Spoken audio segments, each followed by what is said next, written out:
Hello everyone, this is Necrostevo and you're watching my 29th narrated Wi-Fi battle.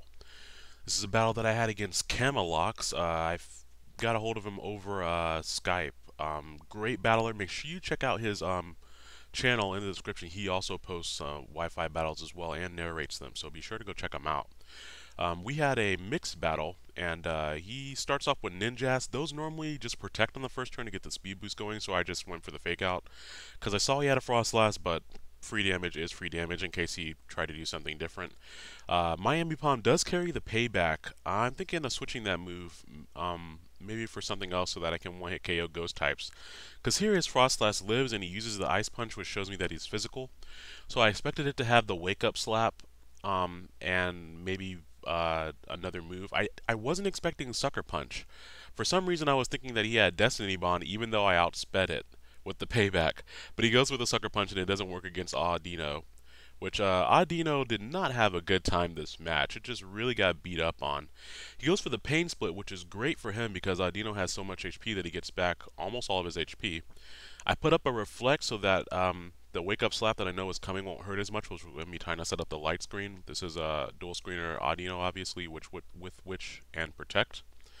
Um, so that'll allow it to support the team a little bit alongside me seeing the rest of the Frost Blast's moveset.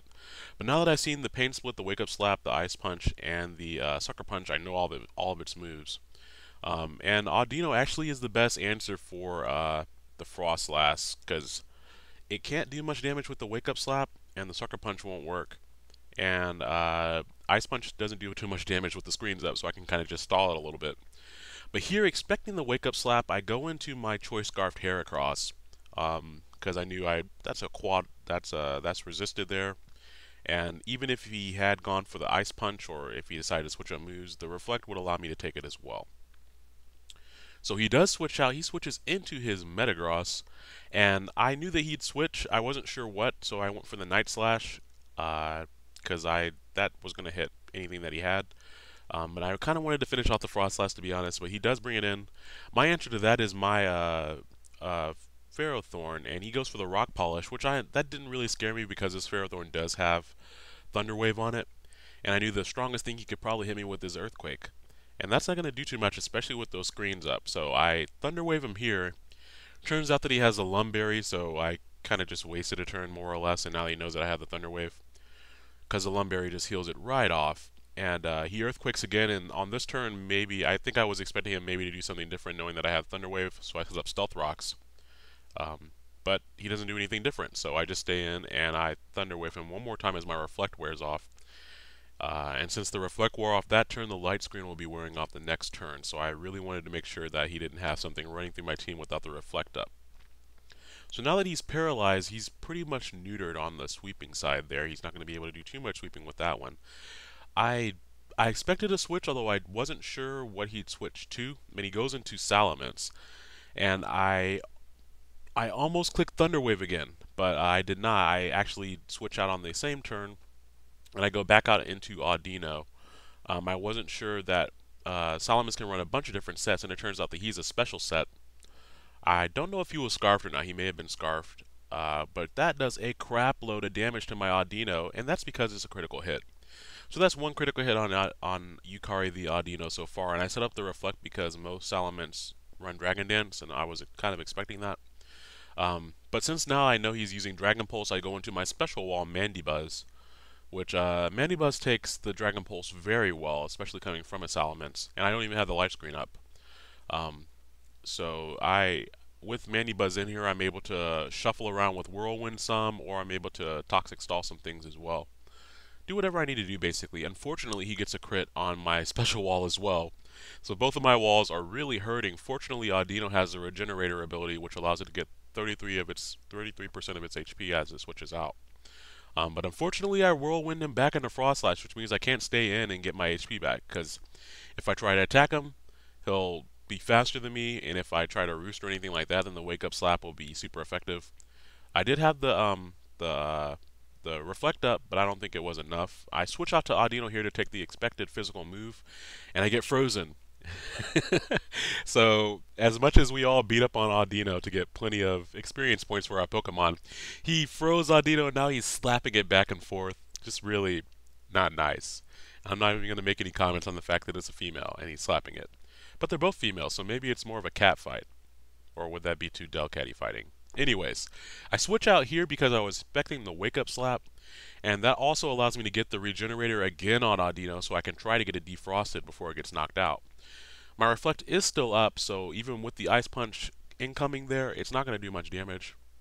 And I'm still frozen on the next turn, unfortunately, as he pain splits and gets a decent chunk of HP back because he was taking Life Orb recoil. So that pain split alongside that is a really good way to offset that recoil. Very cool. I haven't seen that before.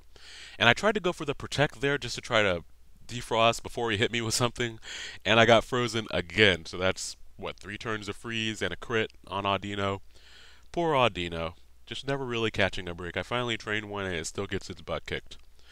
Anyways, though, I go back out into Ambipom here, and that was a massive brain fart or something on my part, because I forgot he had the Sucker Punch. So I don't really know why I did that. I should have gone straight out into my Emperor, the Ferrothorn, because here I double switched trying to make Life Orb stall him or something, and then that was when I realized, oh, I should really just go out into my Ferrothorn, because even if he hits me, I have the Iron Barbs and the Rocky Helmet. He's going to hurt himself. And with mixed defenses, I should be able to take a Wake Up Slap too. And I do take the Wake Up Slap with 2 HP. And then the Iron Barbs and the Rocky Helmet and the Life Orb, that's going to take him down. Which is good, because that Froslass was running train on my team. And after all those, the crits from the Salamence and the freeze from the Ice Punch, I'm a bit behind both mentally and momentum-wise in this battle. He goes out into a Delcatty and just kills me. I don't think I've ever had anything knocked out by a Delcatty before, but there is a first for everything, and I need to train one of those, because a Delcatty's really interesting ability, Normalize. Anyways, I go out into Life Orb Gengar. I know I'm going to outspeed. Go for the Focus Blast. At this point, I really couldn't take any chances with my other moves, and for some reason not killing it. So it was just better for me to risk the miss there. And if he had Normalized, that would make his attacks normal, so it wouldn't have affected Gengar anyways. He goes out into his Ninjask, and I make another misplay right here. I switch out, expecting him to protect, and I go out into Mandibuzz. But since he just goes straight for the attack, I'm actually going to guess that he was banded. Because that does a decent chunk to Mandibuzz being that bulky, and that's not that powerful of an attack. Aerial Aces only has 60 base power. But unfortunately, that means I just wasted my Mandibuzz too, so I didn't really want to switch back out into Gengar. And Ninjask is naturally faster than Gengar anyway, so I would have just been better off staying in with Gengar, taking the hit, and then killing him off with Thunderbolt or Hidden Power Ice. So here, I do what I should have done in the first place, bring back out Gengar, I take the Aerial Ace, just like I would have done before if I had not switched out, and then I kill him with the Hidden Power Ice. I went for Hidden Power Ice in case he switched into Salamence expecting something else. I don't know what he would have expected, but you know, it's going to kill either one of them. And I'm not out of this battle yet. I've made some misplays and I've had some bad luck, but I was still trying to give this an earnest effort because I was having fun with this battle. He was using some very interesting Pokemon, and I was having a lot of fun. Here I go for the Shadow Ball on his paralyzed Metagross, and even with the Life Orb, if I had killed this Metagross right here, I would have stood a pretty decent chance at winning the battle. But unfortunately, I believe he had 20 HP left. It was either 20 or 5 HP left, and he kills me with an Ice Punch. And that means when I bring in my last Pokemon, Heracross, which is Choice Scarfed, I get to kill the Metagross, yes, but that means Heracross gets the Intimidate from the Salamence, which is going to lower his attack. And that's very unfortunate, because had that Intimidate hit my Gengar, Heracross probably could have KO'd Salamence from the amount of HP that he has after those Stealth Rocks. So, unfortunately, it really comes down to whether or not he missed the Fire Blast. We were talking on the chat. He was like, "Now watch me miss this Fire Blast," and I was like, "In before critical hit" in my head. But he does hit it. That was a pretty close game. It comes out being a 2-0. So thank you very much for the battle, KameloxYx, and thank you for supporting my channel. I'm happy I got the chance to battle you. Looking forward to our rematch in the future. But you guys, make sure you go check him out. Make sure you leave a like on my channel if you did enjoy the battle, and subscribe if you enjoyed. And I will see you all later. All right, bye now.